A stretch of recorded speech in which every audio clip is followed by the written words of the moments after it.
Okay, my friends and enemies, all you sane and crazy people out there, as one vlogger used to say, he knows how we can be. This is the third video in a series of 3 videos on the 3 seasons of my life and my flaws in those that I think are my flaws, my character flaws in those seasons, and maybe some of the strengths that I had in those seasons as well, or possess in this. This is the 3rd season of my life. I'm in the 3rd season. I'm in my 60s, but I think it started in my 50s when my wife eventually died. I wasn't married anymore. I wasn't a husband.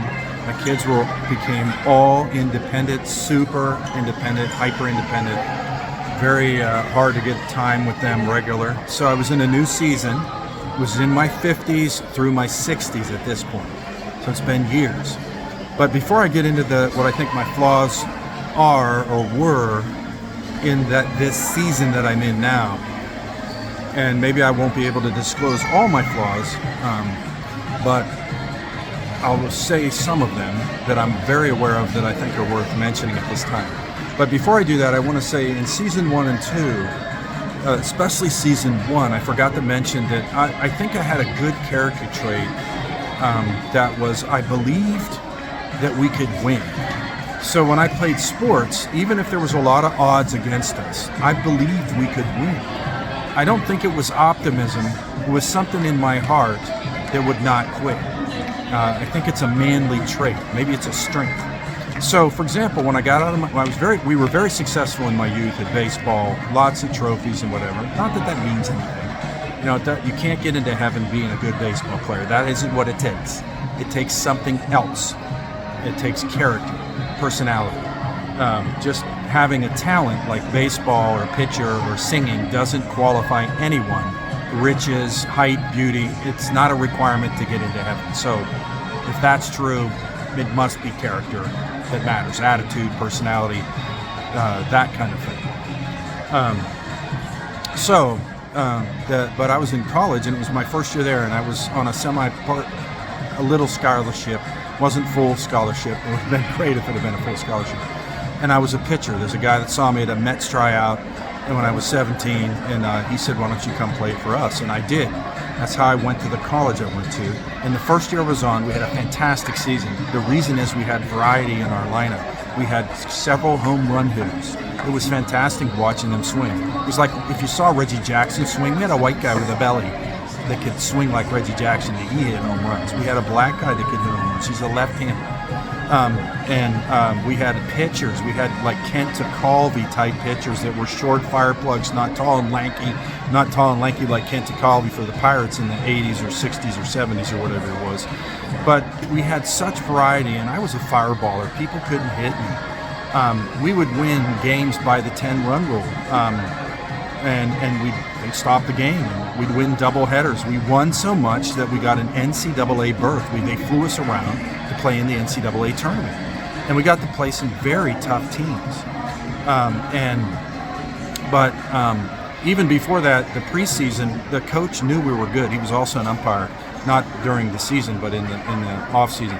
He knew we were good, so he lined up teams in the preseason in the fall, March or whatever. We played the fantastic teams in big cities, and I noticed that one of the team captains, who was a boxer, used to try to box me, but he was a senior, and he expressed his unbelief that they could win. There was a pitcher from a big university, and he was a fireballer, and they thought, holy smokes, we're not going to be able to hit this guy.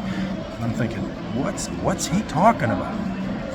Why can't he think you can win? And then at the end of the season, we went into the NCAA tournament. They flew us down to Valdosta, Georgia, and I noticed they had red clay fields. I mean, there was grass, but it was red clay. You know, you notice everything different. And we were playing, and he said, he indicated they didn't think they were going to win. And he just got done trying to beat me up in one of the hotel rooms. I had pneumonia, by the way, and I was a pitcher. I was young. It was a freshman year. I was a teenager. He was in his 20s. And he comes in, the lights off, he flips the bed over. I fly out of bed. You know, he tries to box me. I wouldn't hit him, so he eventually gave up. You know, that's the kind of camaraderie. I guess that's brotherhood, right? If you want to have brothers, that's what you're going to get. But it wasn't violent, but it was close to it. And he was a boxer, so he knew how to hold them dukes, man. He knew how to do an uppercut. But I guess he was teasing me or toying with me. But he didn't hurt me. But he was the guy that was the captain of the team, and he played first base, plus he could pitch, and he hit home runs, he could hit doubles. It was a terrific team. It was the best team I was on. It was fantastic, one of the best. I was in a great team in my youth. But what I'm trying to say is I had this belief that we could win against odds, and I just couldn't believe he indicated that probably not going to win. Before the game, that's so self-defeating. So when I was young, I think that was a good character trait. You have to believe that you can do something and try, because there's a chance, maybe small chance, you could actually do it. So I think that's a good character trait in the right context. Now, I've taken up way too much time to address season 3 that I'm currently in of my life. What are my character flaws? Well, a couple years ago, when I lost my wife and my kids are super independent, it really bummed me out. And I got to the point where I identified I had no joy and no hope in this life. Oh, I'm a Christian. I believe in the resurrection of the dead. I believe in hope in the afterlife. But I identified for a long period I had no hope. Hope is a good character trait. God is a God of hope. God confidently expects good things in your life if you're willing. God is a God of hope. It comes from Him.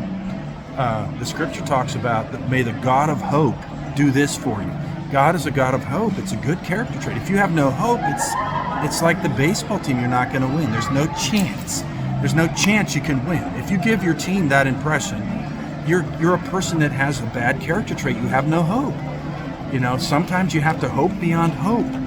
It says of Abraham in the Bible, he was so old, but God promised him, you're going to have a son from your own body. It says he hoped beyond hope, and God actually did it in his life. If he doubted him, would God have done it? Sometimes you can't do anything unless somebody believes in your power to do it. It's just, having faith like that connected to hope is important. So what I'm saying is I had no hope. And people would ask me after a long time, when I'm leaving their house, or, hey, is there anything we could pray for? I'd look them right in the eye and I knew exactly what to say. I have no joy, no hope, and I can't get it back. I used to have joy, I used to have hope, because I lost my function, 2 important functions in my life that I didn't have every day. And year after year, if you don't have it, you're like, what's the point of life? So I know how I got it back, and I can do that in another video, another chat. I know how I got joy back and hope. Oh, I studied it and I figured it out, but I just didn't receive it. I pursued it. I asked for prayer. I was like praying to God. I was like, just nothing was working, but eventually I was convinced of something, and boom, I got it back, and nobody's been able to take it away from me. And has it been a year? And it's consistent, no matter if I'm sick or any other condition, that is typically, I just can't take my joy. It's deep down in. Sure, I'm not jumping up and down all the time, which is what joy does. I can jump up and down to show you how happy I am right now, if that's what you want me to do. I'm happy enough to do that. But I got hope back in this life, and I know how it happened. But those were 2 huge character flaws in this season of my life. If you don't have joy, it says in one wise place, a joyful heart is good medicine. I was dying. Didn't have that good medicine. If it happens to you year after year, I felt like dying. I wanted to die. And I regret that. I told God, I'm so sorry. I said I regretted I wanted to die. I'm sorry I asked to die, because I got hope back. I didn't know it was possible. I didn't have enough belief at that time. Although I believed in God for 35 years, I didn't believe in Him in my youth. But I believed in Him. I know how that happened. But I got hope back. And once I got it back, I said, God, I'm so glad you didn't listen to my prayers. Thank you for being patient with me. I'm so sorry I didn't trust you in the right way. Although I have faith in you, I didn't have faith in you at all in this point. I wasn't mad. I wasn't angry. I just wanted to die. And I got this earthly hope back, not just a heavenly hope. And I feel good. I want to live every day. I want to get up. And because you're depressed, and it just continues so long, and you can't get out of it, even if you're on drugs, not on drugs for that. But I got it back, and it wasn't through drugs. And so those are 2 huge character traits that I should have possessed in that season, but even though I wasn't ready for that test in that season of life. So I got joy and hope back. I was in the second season of my life, I fretted a lot. I got super frustrated in my marriage and parenting. And that seemed to dissipate. I recognize that as a character flaw. You can be frustrated, but not to the point of fretting, because fretting leads to other bad behavior. I'm not saying I had bad behavior, but it's just the wise thing to consider. And don't get so frustrated that you start fretting. Try to figure out how to not let frustration drive you crazy. All right. So, because God so loved the world that he frustrated it in hope. He has a confident expectation that through our frustration, something good's going to come from it. He's expecting that. He's hoping for that. That's why life is the way it is. That's one of the reasons. It's one of the hidden motives or character traits. It's because of God's character trait of hope. And that's why life is the way it is. He's hoping something good will come. And lots of good things come from it. I'm sure we can agree with that. Not everything, but some things. So, in this season of my life, those are two things I knew, and I sought help, professional help. I sought counseling help. I'm videoing me. It's me, not anybody. Yeah. Did I not be here? Okay, yeah, I'll step in. No, that's all right. I understand. I was just trying to get a quiet place. Thanks. Thank you. So, my problem is, let me try to wrap this up here. There's too much that can be said, but I don't want to have long videos. It'll wear your brain out. It'll give you a quote nosebleed, as they say in here in the Philippines. But I got those back. That was important. And the big thing I want to say finally is, when in this season of my life, I realized I need to focus on character, my own, and try to frame the world, my worldview of myself, my interpretation, the context of myself, my family, my friends, in the form of character. And when I did that, I was much happier. Maybe I can do a chat with you on that and how that happened. It made me happy. So when I determined I wasn't happy and I flipped it to happiness, it was because I was seeking that. I was identifying being unhappy continually is a bad character flaw, and I need to figure out how to change that. Some people in America have grief care. I told grief care workers and experts who teach classes, that I did work for, I said, you know what? We need to frame this differently. We need to say happy care. And the woman said, oh, you're so right. I said, because if we focus on grief and title it grief, we're never going to get out of grief. It's going to focus us on grief, and that we need to try to flip it to the other side. She totally agreed. It's okay to be happy is what I'm saying, because a lot of people aren't happy. So what I'm trying to say in this season of my life, I try to have a view of myself and other people, the world, other cultures, and my culture and God or whatever in the form of character. And when I did that, it's been that probably the happiest time of my life, though I'm alone. I'm alone today, and it's okay because I'm content. And if I need to be with somebody, I'm sure something could happen in a good way, but I have more contentment, more happiness, more joy, and it's more abiding. It's because I'm in a season of character focus, not talent focus. Talent can't get you into heaven. Talent is irrespective of character. You could be a good singer, but be an evil person or sing about evil subjects, not good subjects. Talent doesn't get you into heaven. Character, personality gets you into heaven, a certain kind. So God has a personality. I contend he has the best character. When I study him and figure out his peace, for example, more deeply, words associated with it, and what the reason the gospel was given for, that it's the gospel of reconciliation. He's trying to make peace with us. That's the reason why we have the gospel. That's the hidden motive, the character trait of God. Character traits are motives.